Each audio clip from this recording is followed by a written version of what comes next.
Welcome back. It's Salty Spittoons, Week 10, Episode 10. It's your commish and your co-commish. Say what's up, co-commish. The people. What up, peeps? So we're trying something different, not just with our slides or presentation, but we also are using a different software. Hopefully it goes well. Hopefully it looks good. Be patient with us, and then we'll start it off. So starting it off, highest score by how many points? Sick By of you. 4 points. Finally taking taking Tony's $15. And don't worry, little chub, I set that on a auto pay for the next couple of weeks, as you have said. So we'll see. Next up, recap. You got a couple of matchups that were unexpected. Tex McDonough, cool kid, starting it off. Weak performance. What the fuck happened? That's all I gotta say there. A Rojas doing work against Mescal Papi. Yep. Sorry, bro.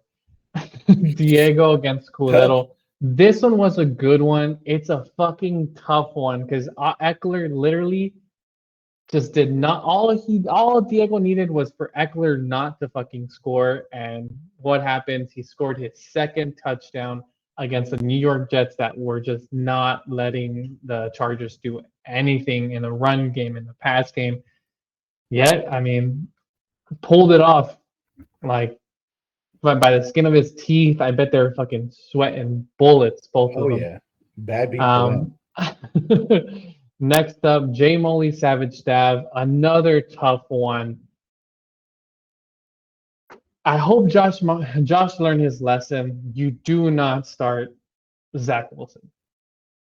Yeah, That's really what it comes down to. It was a tough one. I had J Molly potentially winning it and just couldn't pull that shit off.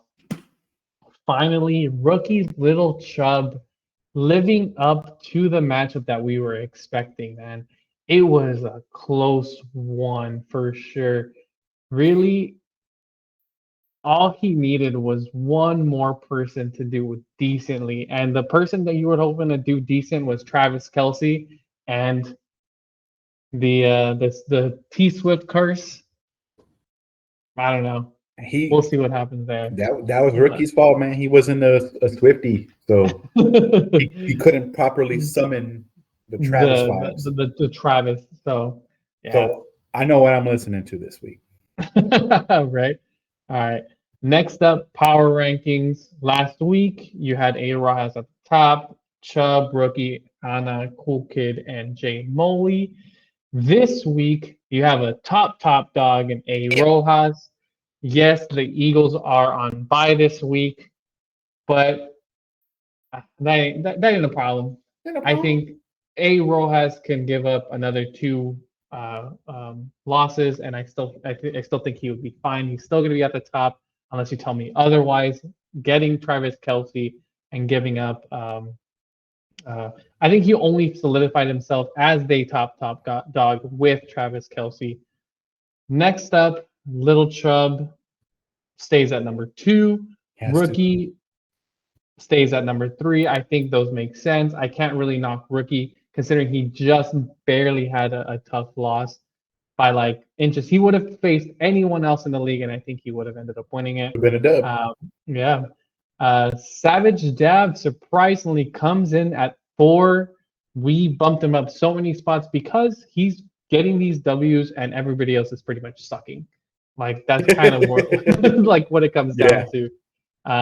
Tex-Mex Anna had her knock her down 1. I was thinking about leaving her at 4, but I feel like I had to knock her down just because her team has narrowly been winning these matchups, just honestly coming down to luck slightly, because the lucky part is who she's facing, not necessarily that her team is actually like doing that hot. And then finally left Jay Moley at number 6. He still did pretty good considering that I think he had his loss. He just happened to have a loss, and I think he had a bye that affected him in terms of him having to put Zach Wilson. I think he had the Detroit bye. So I'm leaving him there just because he played with whatever his bench had, and that's what it came down to. Again, We week watch. 5 was with Poppy was great. Still no Poppy. Got that forecast watch. Remember the Poppy times. And then we're gonna do a different segment this time. We're gonna just do Savage Jabs matchups and pick 'em devil face. Reactions. Yeah, just reactions. We love y'all's feedback and we kind of want to play on that. We don't want to necessarily shit on him, but at the same time, what is you thinking? We got the Well, first matchup. Go ahead. it's all going to depend on if he picked what I picked. Because if he didn't, then Yeah, but this segment's gonna be a little bit different. We're gonna go through each individual matchup and pick them, and basically, do you agree or do you disagree, and if so, why? And kind of get into the mind of Savage Jab. First matchup, rookie Culero. Savage had Culero beating his younger brother in rookie. I think I put it as number one because I think it's a hot take just because I think rookie has been the hotter team. Rookie has been winning, and if he loses by just a fucking inch.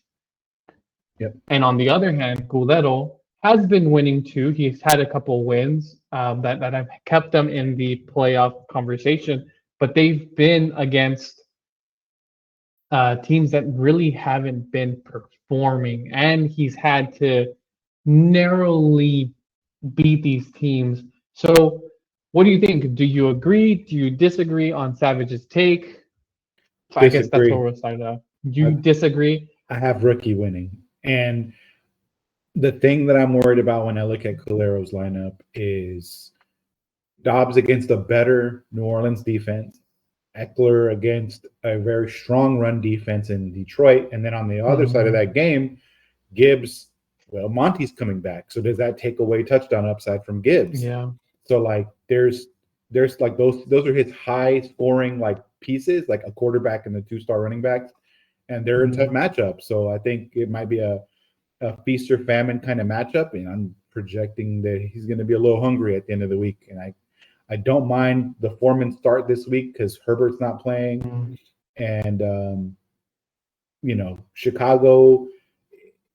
I'd be worried a little bit about Young, but Chicago's kind of buns, so he might be able to put up some points against them. Yeah. So I'm just more concerned about what I see on Culero's side of the matchups than what I see on Ricky's. What about you? Mm-hmm. I gotta agree with you there. I got Culero, and I disagree with Savage on. Sorry, he had Culero. I have rookie winning it. I have Monty. Maybe be it a little bit of bias. I mean, I think Monty's gonna take the brunt of that load again. Jahmyr Gibbs is probably gonna take his backup role. Yes, rookie is playing 3 tight ends, but each tight end has been going off in their own right. George Kittle, he's back. Dalton Schultz has been CJ Stroud's number 1 target, and Dalton Kincaid has been Josh Allen's favorite target. And he's got that Dalton Kincaid, Josh Allen stack there. So I like rookies upside better than Culero's. And they're both embracing the multi-tight end because they're both starting 3 tight ends and they've both been doing it. So it's interesting to see them do that. So, but I agree. I like his 3 tight ends more than I like Culero's 3. Yeah. And then next up, Tex McSana against Jay Molly. You want to start us off with, do you disagree or agree with Savage? And he went with Jay Molly, and I think he's a smart man. He makes great decisions. I also have gone with Jay Molly. I like matchups as a good tiebreaker whenever I think there's similarly talented players. So when I look across and I see Pollard against Mixon, and maybe I would lean Pollard there, but everywhere else I like a lot of matchups on Josh's side. Goff against the Chargers. I like, and to that same thing, the double stack with St. Brown. I like Hollywood Brown against Atlanta. I like Levis against Tampa Bay, even though I don't think Levis is great. But then on the other side, when I look at Anna's lineup, I'm worried about. I mean, you would think this is a great matchup for the Falcons, and maybe this is where You would think so, yeah. maybe this is where we're wrong, Savage Dab and I, because if Smith and London can put up big points, because you can score on the Cardinals, but is it all going to be run game? Is it going to be split Robinson and Algier? Like what? Like how are they going to get the points? That's the matchup that takes Anna from the person getting picked to lose to the winner. So that's the one to watch. But for the reasons that I've listed and the quarterback edge, because Josh is playing two of them, I'm going Josh. Yeah, I gotta agree with you there. I think Savage Dev is a brilliant mind in this league, and I mean I have to agree with him on picking Jay Molly there.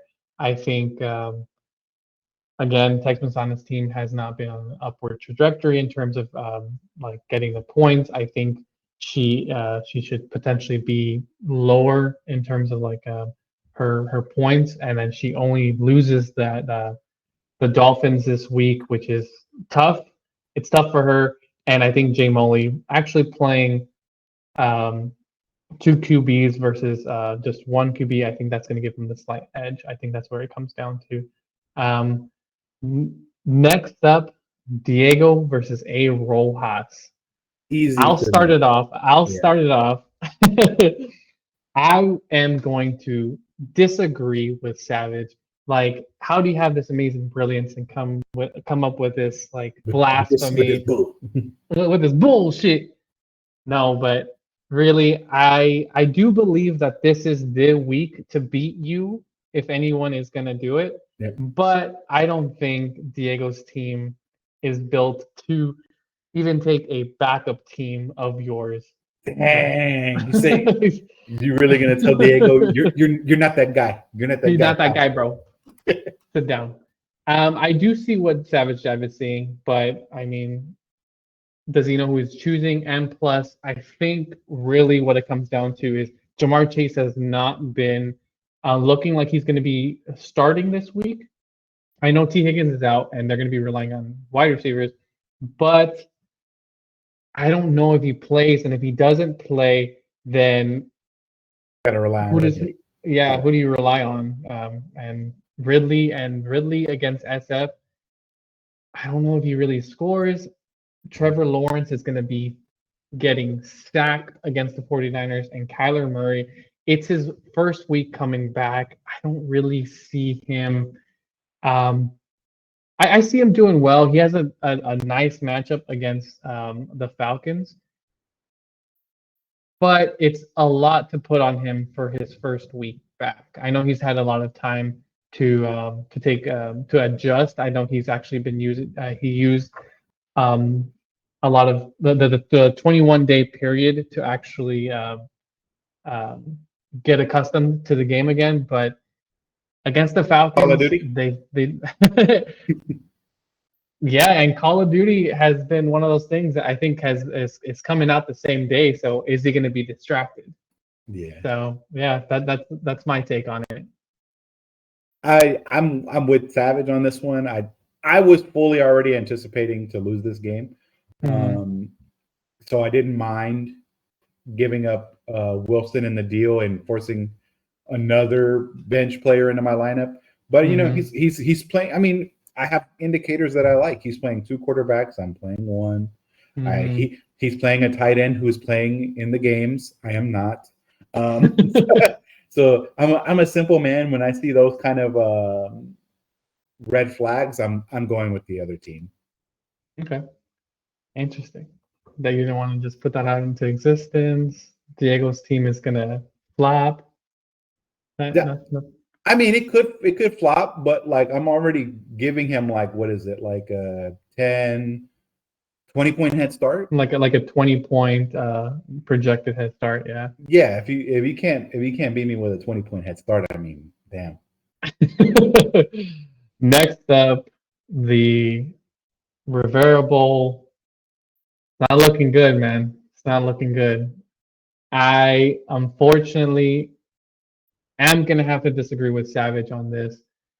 I'm gonna speak that out into existence. I think Little Chubb has great matchups. I'm fucking scared this week, but I think Tengo miedo. Tengo miedo. I think where I inch Little Chubb in terms of getting the dub is in the tight end spot. Thielen, I don't see him doing too hot against Chicago. I think they're going to be relying on the run game, which currently I have Chuba Hubbard in there. And I don't think Dak Prescott really needs to do too much against the Giants. So that's where I feel that I have the advantage over Little Chubb. It's going to be a close one, I believe. I think it's tough matchup wise with Lamar Jackson and Mark Andrews. I think that's where potentially Savage Dab was like, yeah, there ain't no way Cool Kid beats Little Chubb, but I still think that I have the better overall matchup because if Lamar Jackson doesn't perform against weak teams, he definitely performs against strong teams. That's what I'm putting out there, and yeah. I have Little Chubb as the high score of the week. You made the right call to auto pay for this, at least for one more week. So I agree with Savage, and it's nothing against your team. I've already told you, I told the league I like your team, but I'm worried about the Ravens, even though I shouldn't be because they're proving they might just be the exception to the rule, and it might not matter what their matchup is because they dominated Cleveland last time. But it's still in the back of my mind because it's a good defense. So it's going to be in the back of my mind. DK has not had any boom weeks yet, and he's still kind of hurt. So I'd be worried. I don't know what's up with the running backs in Detroit just yet because it's their first week back. But, like, what if they ease Montgomery in and they only give him, like, 30% of the snaps? You know, so I'd be worried for a couple of those matchups. And I like every matchup on Little Chubb's side. Like I think he could get the high score of all his players. The only one I'd be kind of worried about is Diggs because what if they just put such a big ass whooping on the Broncos they don't ever pass? But you know, he could still get an early touchdown before they win too much. Yeah. So I love all his matchups. I think, man, I don't know. He might be in that single high score, like top 5 in league history, like this kind of week. This week.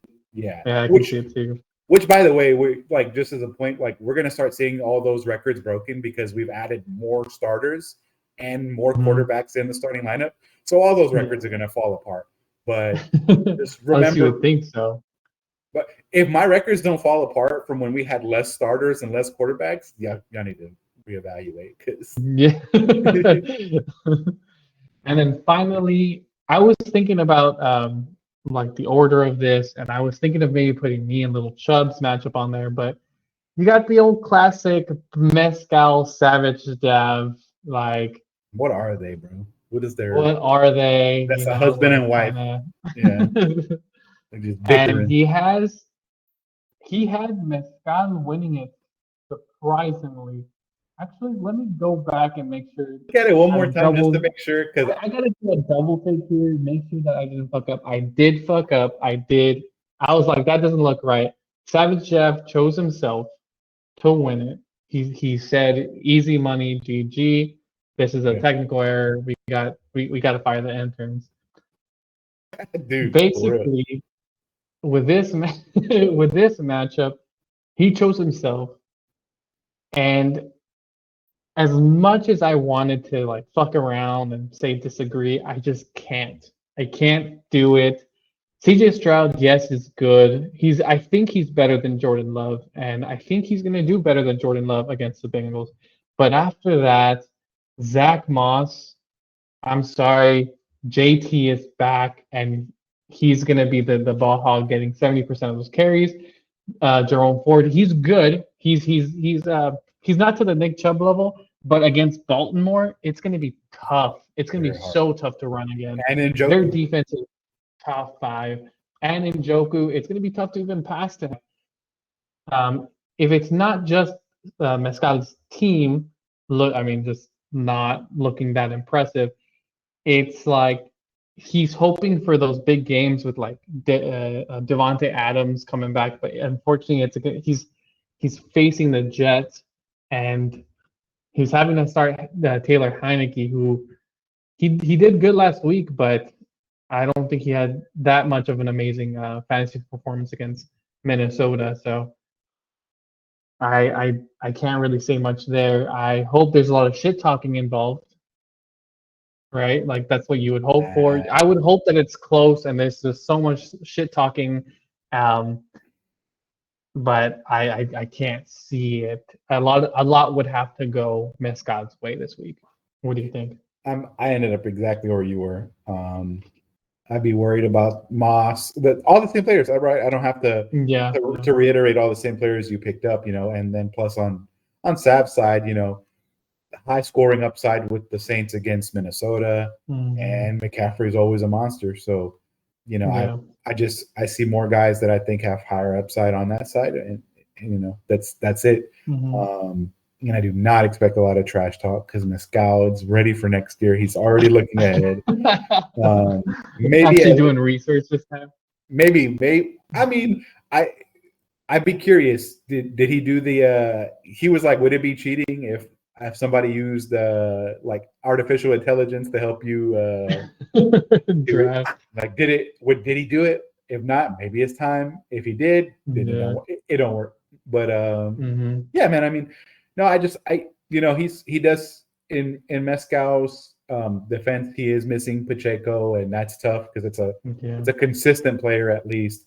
I don't Mm-hmm. know why he's not playing Godwin. He might need to go ahead and fix that. So if he watches this before the games, I would play him over in Jigba. I would consider him over Terry McLaurin because of the matchup, but Yeah. we'll see. We'll see what he ends up rolling out. I mean, I hope it ends up working out for him. Because I would love this matchup to be pretty close because it would just be a lot of fun to see Mescal Papi just talking shit back. Um, and that's about it. Just gonna kind of review these matchups and pick'ems here, kind of aligning to who we picked, and that's about it. Any last words, Kokomish? Please, guys, give us all the feedback on this video, the audio quality, anything you can think of. We really need to know if you guys like this software we're using because ideally it's the one we would use going forward. But please, every bit of feedback counts. Yeah, and on top of that, sorry, again, last thing. If y'all noticed that this segment came from just Savage Dev being active in the chat, I do appreciate him being really active and appreciate him giving his thoughts on matchups and pick'em. So please feel free, add y'all's matchups pick'em. Like try to be active in terms of like if you know that there's a particular segment that you would want, like let us know. I mean, we would definitely appreciate that feedback. Sure. Shout out Savvy. Yeah. All right. Other than that, like, subscribe, follow. Hope y'all have a good one. Peace. Peace.